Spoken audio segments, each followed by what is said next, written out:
Hi guys, Neil Waterhouse. This week's video is a quick step-by-step showing how to find your eBay fees for the products that you've just sold. So let's launch straight into it. Step one is click on My eBay, then Account, then Seller Account, then All Account Activity, then Customize View, then select the date range, and now you'll be able to see fees for the date range that you've set. Now, one thing to note here is if you do not already have an eBay store, you'll be paying the highest amount of eBay fees possible.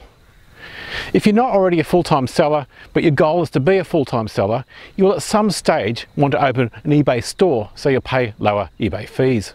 I'll put a link on the screen below to a previous week's video which shows when you should open a store and how to pay lower eBay fees. That's all for this week.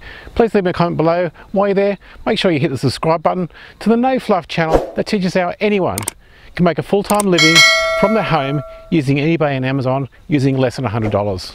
Until next week, stay safe, list more, sell more. It's Neil Waterhouse.